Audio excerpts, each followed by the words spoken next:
pengakuan dulu. Nih, mungkin keluarganya juga nggak tahu nih. Ayo pengakuan, diurut. Pengakuan. Mungkin bukan serem ya, tapi kayak agak sedih ya, sedih. Terus ke Uni Eropa yang Eropa Barat ya, yang ke Belanda, Belgia, Swedia, Denmark ya. Oh banyak juga ya? Ya. Itu kayak kecil-kecil gitu ya, makanya bisa banyak apa gimana? Iya, ya kecil apa sih kalau di Indonesia nih? Oh, SIM Indonesia nggak boleh. Kan sekarang ada bahasa Inggrisnya tuh. Berarti kalau nyewa mobil itu syaratnya apa?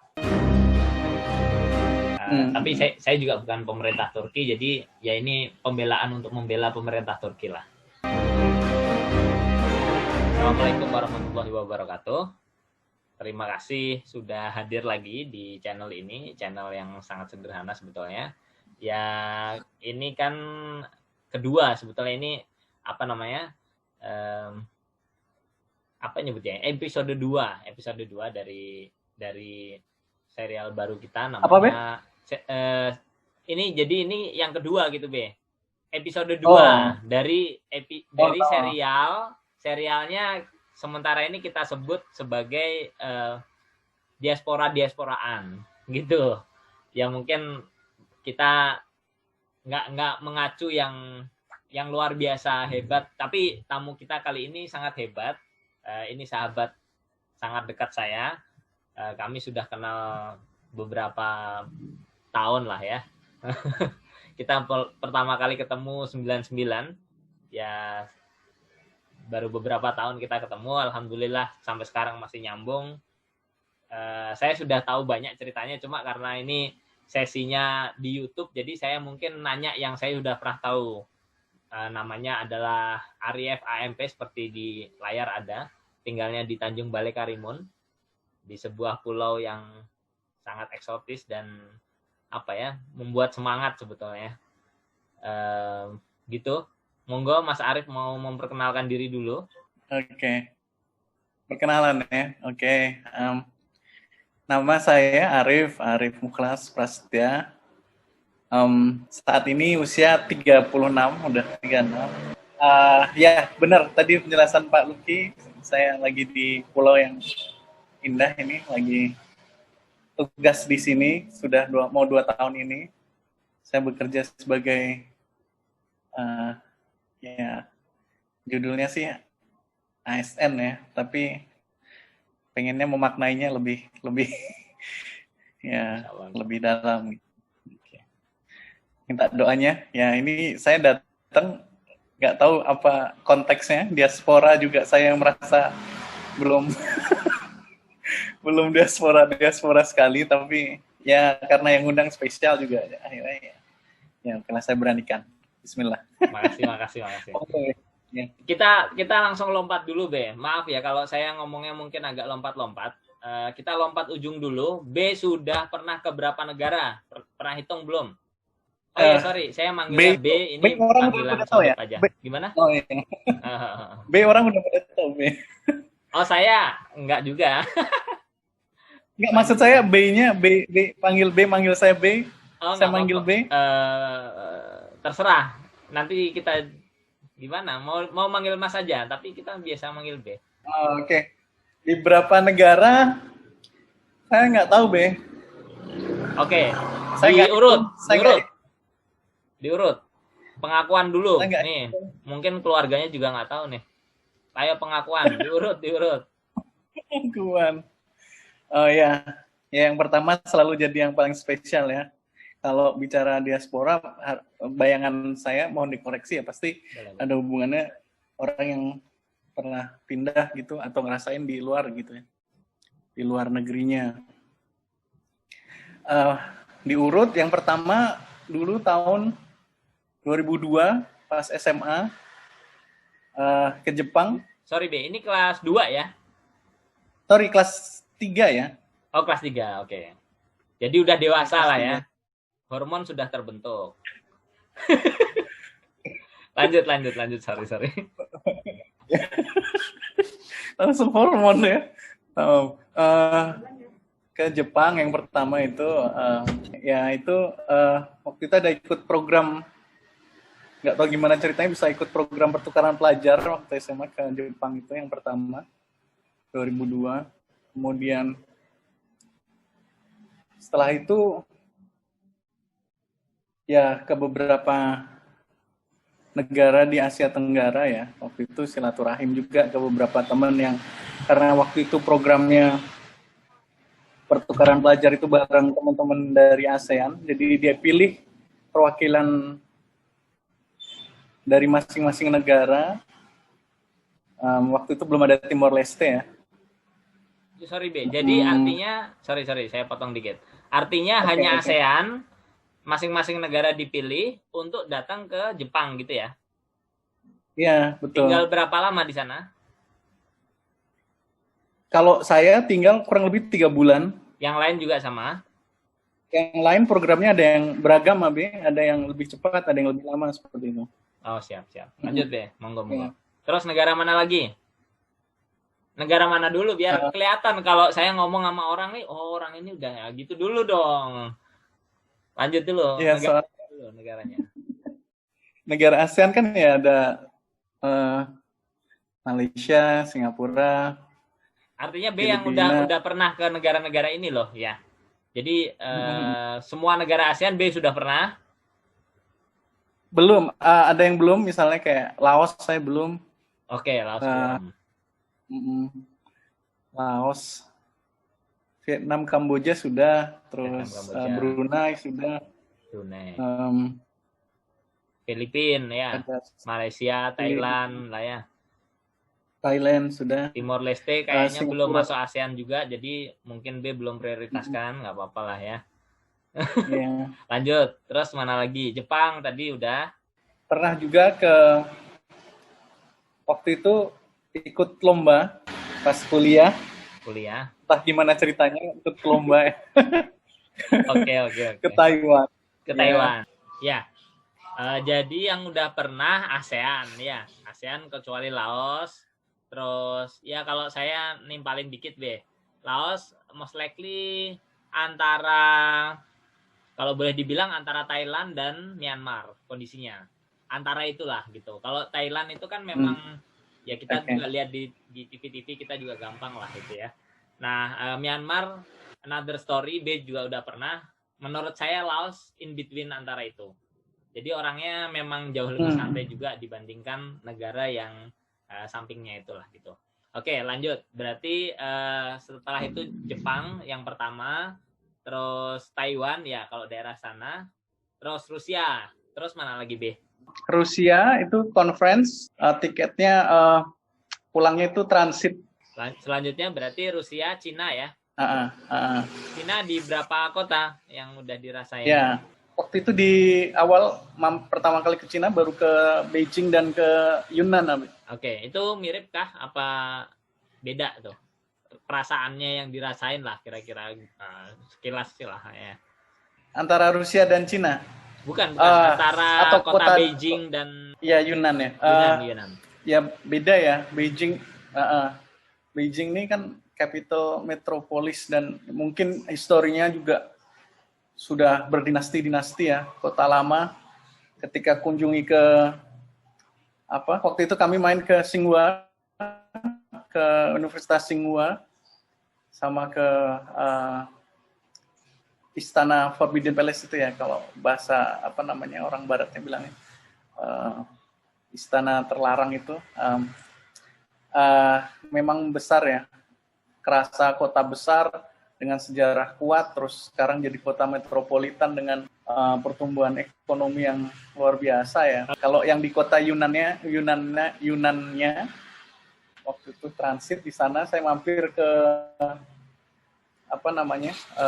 ada UNESCO Heritage Site, itu ada kayak perbukitan karst gitu, kayak di Maros ya, kayak di Sulawesi Selatan itu, di dekat Makassar ada dikelompokkan sebagai keajaiban alam dunia juga sama UNESCO. Itu lebih kecil tapi ya besar juga. di kotanya modern, tapi ke lokasi yang tempat tadi ada peninggalan alami itu yang memang ini uh, memang tua juga gitu. Jadi dari Beijing Yunan ya. Terus mana lagi? Singapura, Malaysia kan udah ya. Terus mana lagi nih ke arah barat berarti ya. Kalau timur kan ya kita ke barat aja kan lebih gampang. Kalau timurnya kan pantai-pantai kan.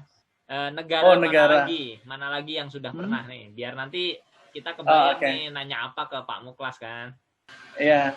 Ya setelah itu kok ngerasanya udah ke beberapa tempat tapi memang ada nasihat lah dari orang yang kita hormati untuk juga ke tanah suci ya, ke Saudi, Haramain ke umroh. Oke.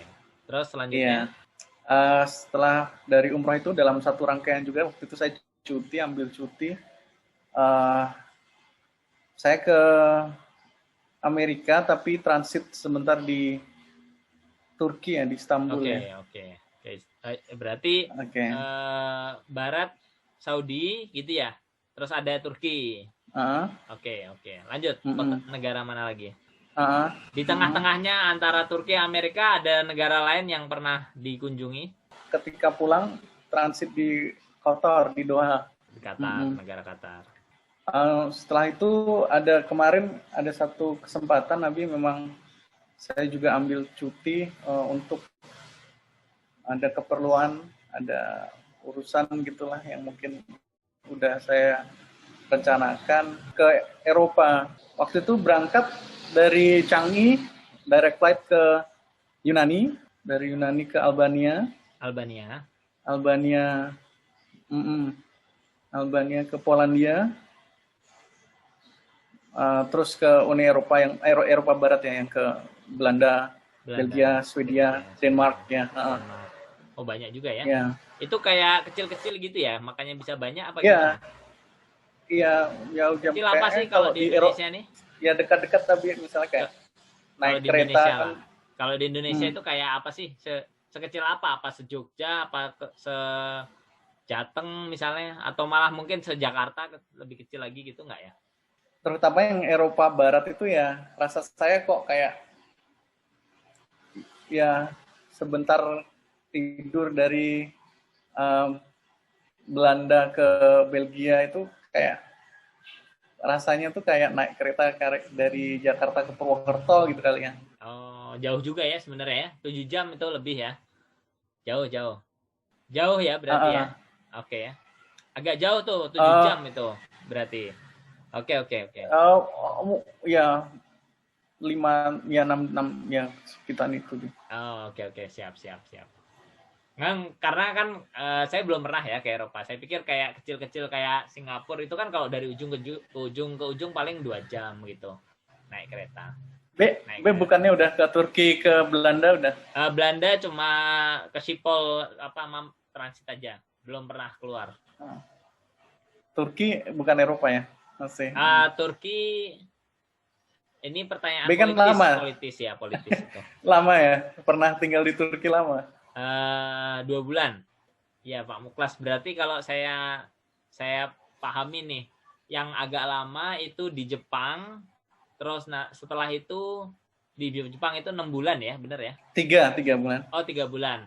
Terus setelah itu jalan-jalan aja, artinya dalam waktu yang pendek, tapi memang agak luar biasanya tadi cerita satu siklus itu bisa sekian negara, dan kalau saya bayangkan sebagai ASN ya, sebagai ASN itu kan artinya waktunya nggak akan lama sekali.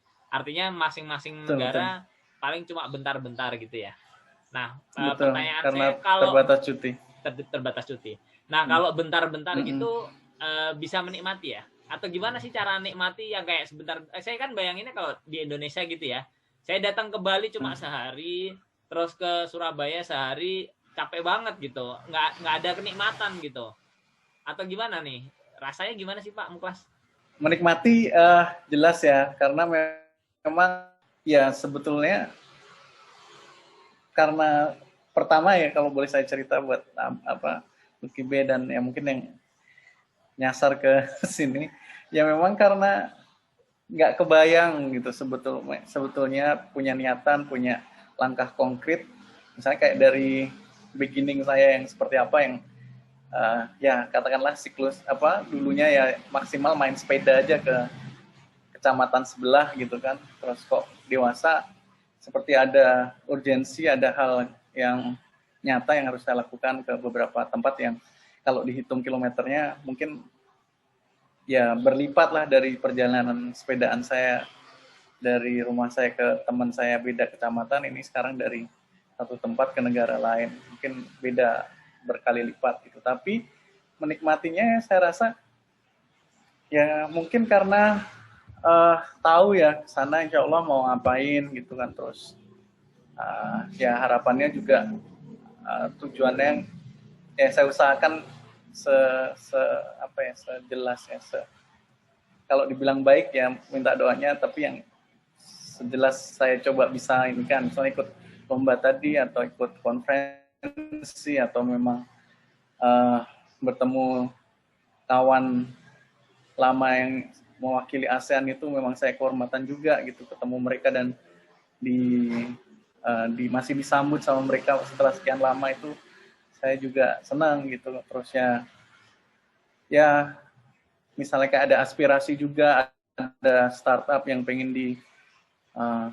dikembangkan gitu. Terus ya akhirnya walaupun limitasi waktu itu ya rasanya karena planningnya oke, terus perjalanannya juga alhamdulillah ya oke selalu, jadi nikmat sih. Mungkin ya agak deg-degan karena misalnya kadang ada yang harus adjust tiba-tiba gitu atau ada sesuatu, tapi ya so far kalau sampaikan itu dinikmati ya insya Allah memang itu ya dinikmati memang. Nah, kalau misalnya ini saya tangkap dulu ya. Artinya kalau jalan itu seringkali sebetulnya ada tujuannya gitu ya. Betul. Oke. Artinya betul sekali. Artinya misalnya walaupun sebentar tapi ketemu teman lama, walaupun ketemunya cuma setengah jam atau 1 jam atau bahkan kalau memungkinkan setengah hari, tapi ini ketemu teman gitu ya. Betul. Oke. Nah, kalau misalnya ini saya lompat dulu. Kalau misalnya nih pengen banget nih ke Afrika Selatan gitu ya, tapi nggak ada temen gitu. Atau nggak tahu lah gimana ceritanya nih. Kalau Pak Muklas gimana nih ngakalinnya? Nah itulah. Ini saya harus sampaikan juga yang saya dapat ketika dari perjalanan awal saya dulu SMA itu yang pertukaran pelajar ke Jepang itu,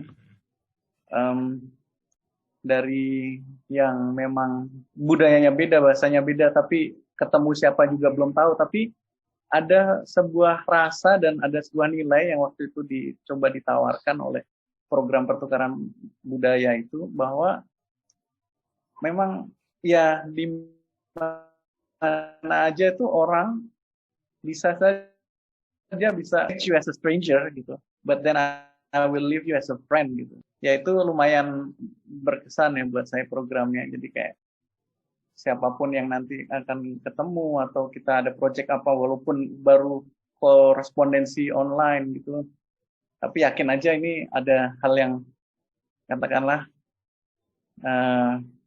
disepakati untuk kita nih orang sama ketemu orang harusnya saling menghormati, bisa jadi teman juga gitu. Oke.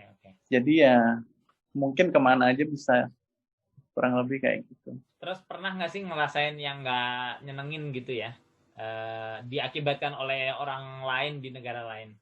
Yang nggak nyenengin apa ya? Mungkin karena ini aja ya, salah paham, mungkin kendala bahasa, atau kadang gesture kecil juga mungkin bisa dimaknai beda gitu karena tempatnya beda kan. Contoh yang pernah dirasain situ, lah apa gitu.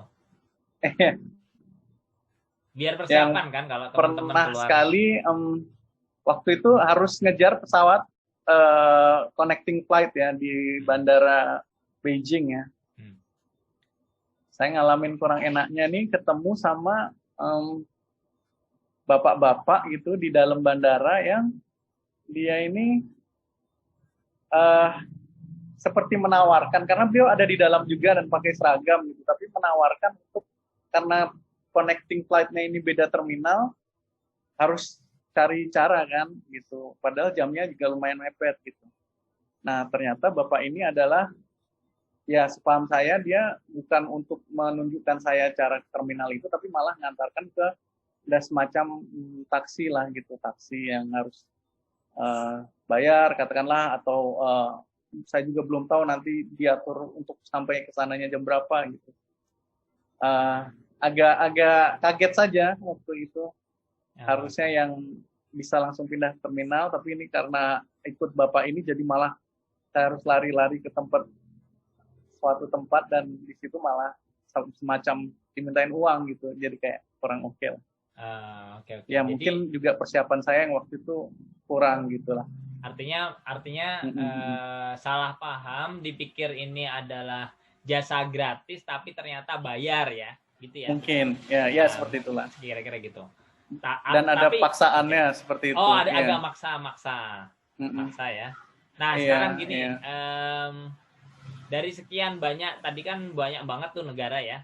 Itu berarti yang cenderung nggak nyenengin ini ya, ini aja ya. Boleh saya bilang gitu ya? Ada satu lagi juga sih. Boleh. Pas perjalanan naik kereta dari Belanda ke Belgium, saya ketiduran, tapi pas bangun handphone saya hilang gitu ya. Ya itu oke. Ini handphone posisinya di mana? Dijelasin dulu. Mungkin ya itu karena saya ketiduran kan, mungkin bisa jatuh ya kan, memang betul-betul. Mungkin saya gitu. Artinya bisa jatuh, bukan di tas kan, bukan digeledah sama orang kan? Bisa jadi digeledah juga. Saya ingat saya memang di luar karena waktu itu saya artinya bisa jatuh, bisa dipegang tangan, bisa jadi juga. Bisa saya ketiduran di kursi kereta ya. Tapi ketidurannya nggak sampai kebablasan ya? Karena kebetulan itu ujung stasiun, jadi nggak kebablasan. Oke. Jadi artinya kalaupun diambil oleh orang yang berhenti di tengah-tengah perjalanan ya? Ya bisa jadi. Atau jatuh lah, mungkin jatuh aja saya juga. Oke. Artinya gini kan, ini juga pengalaman bagus karena kadang memang kita nggak care, kita pikir kita di negara maju, kalau jatuh nanti ada yang ngingetin dan seterusnya, ya kan? Jatuh kan mungkin juga gitu, tapi artinya kita memang perlu betul perlu persiapan lah ya.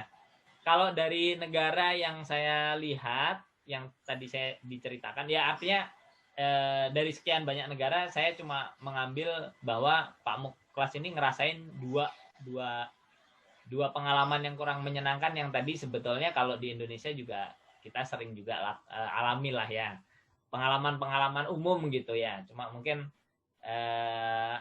kadang ekspektasi kita kan ke negara maju, jadi itu beda banget gitu kan ya.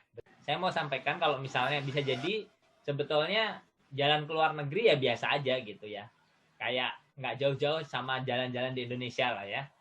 Bener nggak Pak Muklas ya? Perasaannya mungkin awal-awal aja lihat mukanya kok rambutnya pirang gitu, awal gitu aja kali ya, yang rasa yang beda gitu Pak Muklas. Ya, betul. Nah, kalau pengalaman ke negara yang kira-kira serem gitu, apa nih Pak Muklas? Ada nggak yang serem gitu kayaknya? Karena Pak Muklas kan nggak nyebut Korea Utara. Jadi kalau kita lihat video tentang Korea Utara tuh kan kalau masuk dicek semuanya, artinya kita jangan bawa yang sensitif kan gitu ya. Nah tapi kalau tadi kan nggak disebut tuh negara satu ini. Jadi dari negara-negara yang Pak Muklas tadi udah sebut, negara mana yang sangat seru lah gitu untuk urusan imigrasi? Imigrasi ya? Iya. Imigrasi saya so far belum pernah ini ya, belum pernah ada itu, aman ya. Mungkin bukan serem ya, tapi kayak agak sedih. Mungkin dulu teringat juga pas pulang gitu.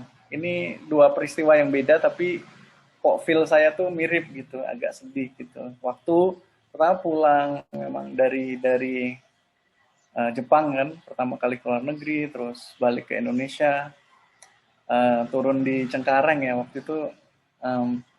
Ya memang ada rasa, kan lumayan agak lama juga, jadi pas pulang itu kok begitu turun terminalnya seperti waktu itu rasa saya kok agak kusam, terus gloomy gitu ya. Oke. Terus begitu keluar kok kayak hektik sekali gitu, macet gitu ya. Terus yang kedua itu juga mungkin rasa ada yang mirip itu pas waktu itu transit pulang dari yang Eropa itu ke Turki ya, balik ke Indonesianya dari Swedia dan Denmark itu terbang dari Copenhagen, transit dulu di Sabia Gökçe. Sabia Gökçen ini satu airport alternatif yang dekat dengan Istanbul di Turki ya, betul ya?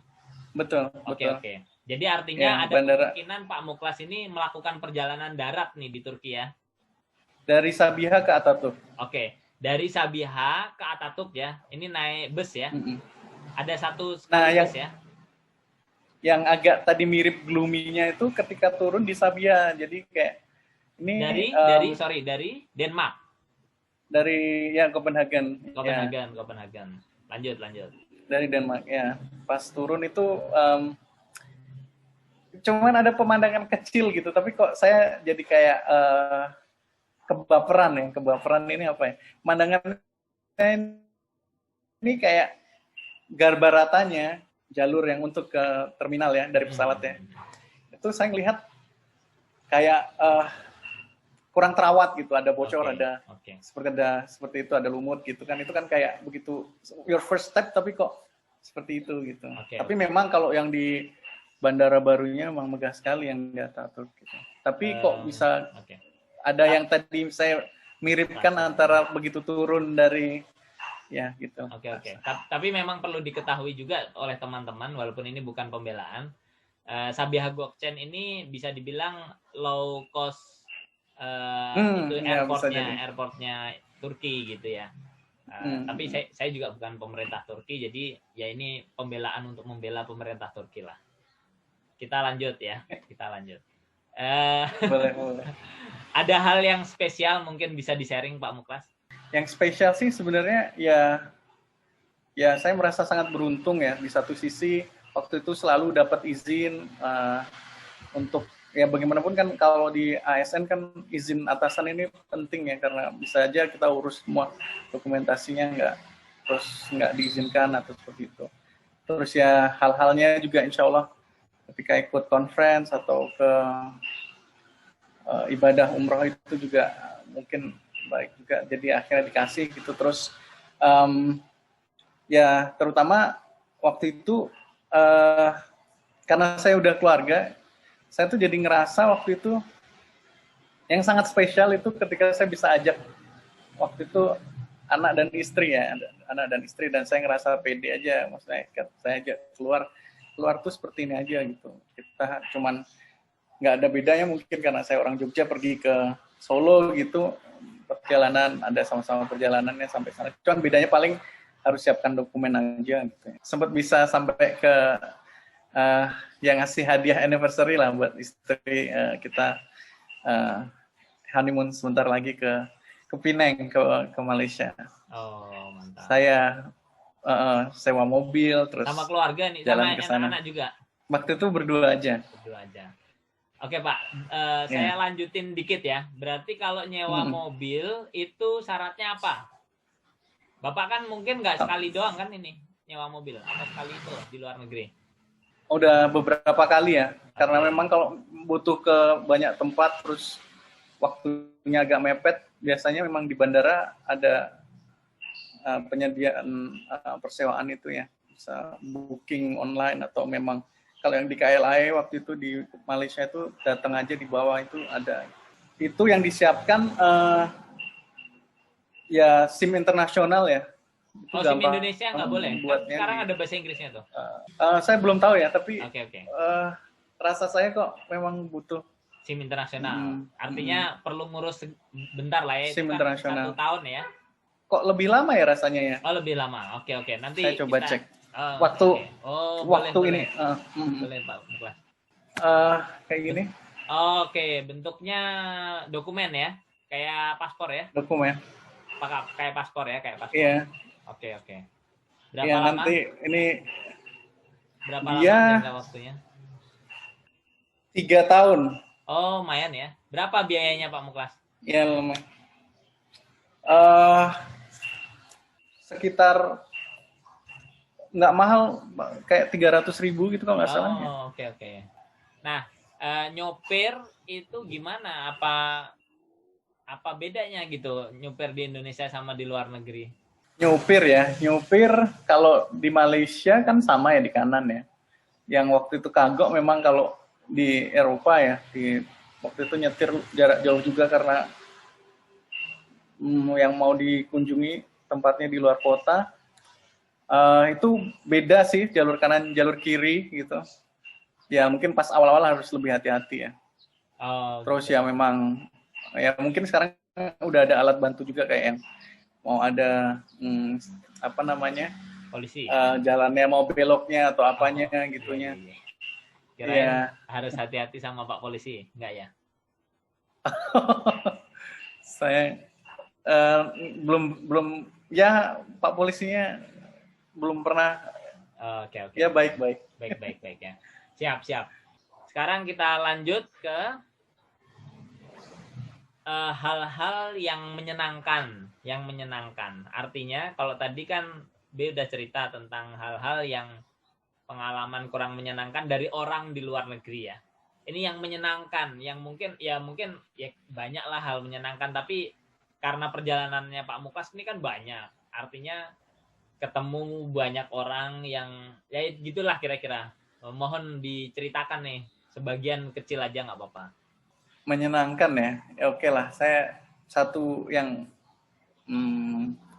ya mungkin bisa jadi motivasi juga. Waktu itu saya memang niatkan ya, waktu habis sudah ke beberapa negara Asia Tenggara itu tuh, terus lomba juga ke Taiwan, terus pengen ke Rusia dan ke Cina, itu pengen yang ini yang agak spesial nih kan, memantapkan, merasa pantas nggak gitu ya pergi ke Saudi, ke apa namanya, Haramain ya. Memang sampai detik keberangkatan itu juga masih, ya Allah gimana ya bisa mampu apa, ya terus terang agak rendah diri karena ini perjalanannya saya ngerasa agak beda sama yang lain, kayak ya ini agak lebih spesial gitu. Terutama juga rasa kok ini sendiri juga gitu ya, terus mungkin pengennya ya bareng-bareng kan sama keluarga gitu. Dan pas mau masuk pesawat pun saya nelpon istri saya juga, dia kayak ya pasti senang juga suaminya, ya tahu kan istri saya kan teman dari SMP, jadi tahulah kecil saya seperti apa, terus sekarang kok bisa juga berangkat umroh gitu ya. Ya terharu juga gitu lah ya. Tapi memang ya itu paling menyenangkan lah, artinya ya ini kayak beda gitu, menyenangkan yang beda. Siap. Kalau menyenangkan yang didapat dari orang di negara lain itu ada yang spesifik? Kayak misalnya banyak ya, ternyata banyak. Ya gitu ya, sebagian. Pendek boleh lah. Oh, pendek aja ya. Boleh. Jadi waktu itu yang saya transit dari China mau balik ke Indonesia, kan transit beli tiketnya yang paling murah karena akomodasi pesawatnya memang ada sebagian yang harus ditanggung sendiri ya. Saya beli yang ke Indonesia itu kok dari Beijing yang paling murah, harus transitnya semalam lagi gitu, dan adanya di kota Yunan itu.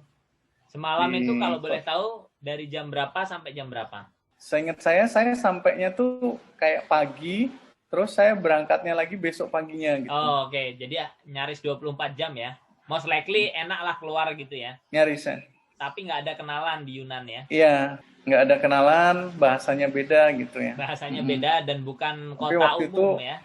Iya, saya cuman ingat dulu pas pelajaran sejarah, dibilangnya nenek moyang, ya ada yang bilang dari sini gitu ya. Wah kok bisa juga sampai ke sini gitu ya. Nah itu tuh akhirnya saya nanya kan ke petugas bandaranya, ini gimana caranya ke city center dan ke segala macamnya. Dijelaskan sama mbaknya, dituliskan di secari kertas gitu kan. Terus ya udah akhirnya dengan secari kertas itu saya niatkan lah mau pergi ke itu, ke heritage site itu. Terus nanti oh ya kebetulan juga itu pas bulan Ramadan, jadi memang pas puasa ya, jadi kayak siang-siang itu ke heritage site-nya, terus pengen ya nanti malam cari masjid gitu buat buka puasa gitu. Atau bukan buat buka puasa, ketahuan banget nyari buka puasa halal ya. Atau nyari ini, nyari ya tempat taraweh lah gitu. Nah, ya dilalah menyenangkan sekali itu, dibantuin sama mbaknya di bandara, ditulisin, terus saya naik bus. Dari heritage ke masjid? Di heritage itu, ya itu, dari heritage-nya itu ketemu sama anak-anak mahasiswa, mereka bisa sedikit bahasa Inggris gitu, anak-anaknya. Okay. Ada ini ada dua perempuan, ya? Satu laki. Turis tapi orang Tiongkok juga. Iya. Mereka baik sekali. Jadi saya jalan-jalannya bareng mereka. Ya. Terus dari mereka terus yang nunjukin ke saya ke naik bus ke arah masjid gitu. Mereka nulisin juga ke itu ke orang di masjid, ke supir busnya itulah. Nah, pas di masjid, pas mau buka puasa, terus alhamdulillah buka puasa, terus ini yang agak merinding juga ya. Ternyata ada seorang perempuan ngampirin saya gitu di masjid itu, sholatnya di atas, terus makannya di bawah gitu, kayak ada hallnya. Nah ini kalau mau tahu masjidnya apa tuh, ini masjidnya pernah dikunjungi Pak Dahlan Iskan nggak? Sengaja beliau juga kesangkut di masjid itu dan pas puasa juga gitu. Tapi tapi waktunya nggak samaan, Pak Dahlan Iskan waktu yang lain, tapi ada tentang masjid ini gitu. Jadi ada di Disway cerita tentang masjid ini ya? Ada beliau cerita tentang masjid ini. Ya nanti minta linknya lah, nanti kita tulis di komentar kita. Ada yang mbak itu bukan cuman bisa komunikasi sama saya, dia bisa bahasa Indonesia. Oh, Masya Allah. Bisa sedikit bahasa Jawa karena dia pernah setahun tinggal jadi mahasiswa di UNY di Jogja. Oh, jadi ini orang Tiongkok situ, orang Yunan situ mbaknya. Orang Yunan Muslim. Oke. Jadi terenyuhnya karena ketemu mbak ini atau gimana nih? Karena kan saya mikirnya ya malam ini apakah saya mau cari losmen atau apa, tapi saya ngomongnya juga belum tahu gimana besok ke bandaranya juga. Ya gimana gitu. Ya bukan gimana, harus naik taksinya atau apa, komunikasinya kebayang saya akan repot gitu. Tapi mbaknya ini malah ngobrol ke saya, nanyain ngapain, terus saya bilang besok juga saya perlu balik ke bandara. Terus mbaknya tuh ngomong ke bapaknya terus ini ada bapak yang lain ya? Bilang dia punya kenalan di situ, bapaknya ini nawarin saya udah malam ini nginep saya bareng saya, terus besok saya antar ke bandara gitu. Oh, Masya Allah. Ya, gitu. Jadi nginep di salah satu jamaah di situ ya? Iya. Oh, alhamdulillah. Iya, alhamdulillah. Jadi diantar naik mobil sampai bandara paginya? Diantar kan itu lumayan agak jauh dari tempat bapaknya, udah kakek sih. Nah, kakeknya nih nganterin ke terminal bus, tapi udah tinggal duduk aja. Tinggal duduk udah nyampe bandara, terus aman balik ya ke Indonesia. Iya, diantar naik taksi pagi-pagi ya, terus naik bus ke bandara ya. Jadi ini ada pertanyaan spesial memang ya. Tadi udah diulang-ulang tapi sengaja saya nggak bahas. Yaitu tentang umroh ya, tentang umroh, karena saya tahu sebetulnya detailnya saya tahu, cuma karena ini seperti tadi di pembukaan, ini untuk teman-teman yang menyaksikan, kalau istilahnya Pak Mukas yang kebetulan nyangkut di sini ya silahkan mungkin diceritakan sekilas, karena saya tahu perjalanan umrohnya ini agak berbeda. Kalau mungkin tadi istilahnya Pak Mukas orang kampung kok bisa umroh gitu ya, atau bahasa kasar saya, orang miskin kok bisa umroh gitu ya, tapi sebenarnya Pak Muklas nggak semiskin itu sih sebenarnya. Pak Muklas mah bisa aja ikut travel yang mahal-mahal mah bisa sebenarnya. Tapi memang saya tahu perjalanannya spesial. Tadi juga sekilas Pak Muklas cerita, umroh itu bagian dari rangkaian perjalanan yang sampai Amerika, yang artinya jalan mungkin utamanya umroh, tapi selain umroh nggak cuma ke Turki, tapi juga ke beberapa negara lah, sampai Amerika, sampai ke Qatar juga. Yang kita tahu Qatar ada sedikit permasalahan politik dengan Saudi gitu ya. Nanti mungkin minta tolong dijelaskan sedikit, karena saya sempat ngerasain juga Pak Muklas ke Qatar itu, mereka cerita kalau orang Saudi atau orang sekitar situ, Uni Emirat Arab misalnya, karena Qatar ini kan banyak saudaraan sama Bahrain ya. Lokasinya dekat, artinya kayak ayah saya memang dari orang Qatari asli, tapi paman saya itu orang Bahrain gitu ya, karena memang dekat kan, itu kan cuma negara kecil. Tapi karena permasalahan itu ketika mereka datang nggak dicap, karena kalau di paspornya ada cap Qatar jadi masalah gitu ya. Kira-kira gitu, mungkin informasi ini salah ya, tapi itu informasi yang saya terima. Nah, mungkin Pak Muklas bisa mulai, karena saya juga nggak enak nih kalau saya bercerita batasannya apa, kan mungkin Pak Muklas bisa cerita tentang umrohnya itu, Pak Muklas. Monggo.